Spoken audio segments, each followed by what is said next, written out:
В период чрезвычайной ситуации и чрезвычайного положения в Кыргызстане с марта по май 2020 года граждане и организации начали помогать населению страны. По итогам мониторинга около 1000 неравнодушных граждан и организаций помогли нуждающимся в Кыргызстане. От граждан и организаций помощь получили около 400 тысяч человек в Кыргызстане и граждане Кыргызской республики за рубежом.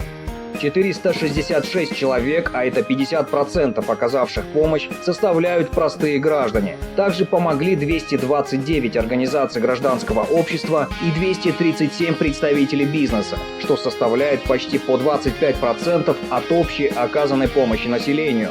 Стоит отметить, что были случаи, когда те, кто оказывает помощь, пожелали остаться анонимными источниками оказания помощи, а это около сотни граждан и организаций.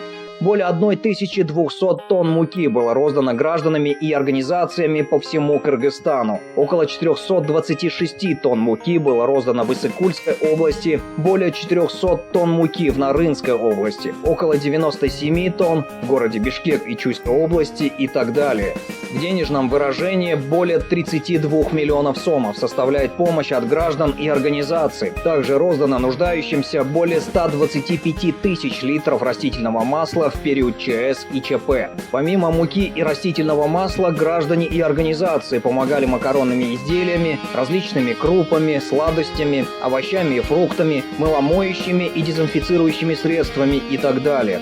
Около полумиллиона средств индивидуальной защиты и защитных костюмов были распределены по областям. Выражаем благодарность всем, кто оказал помощь в нелегкое для страны время. Ваша помощь неоценима.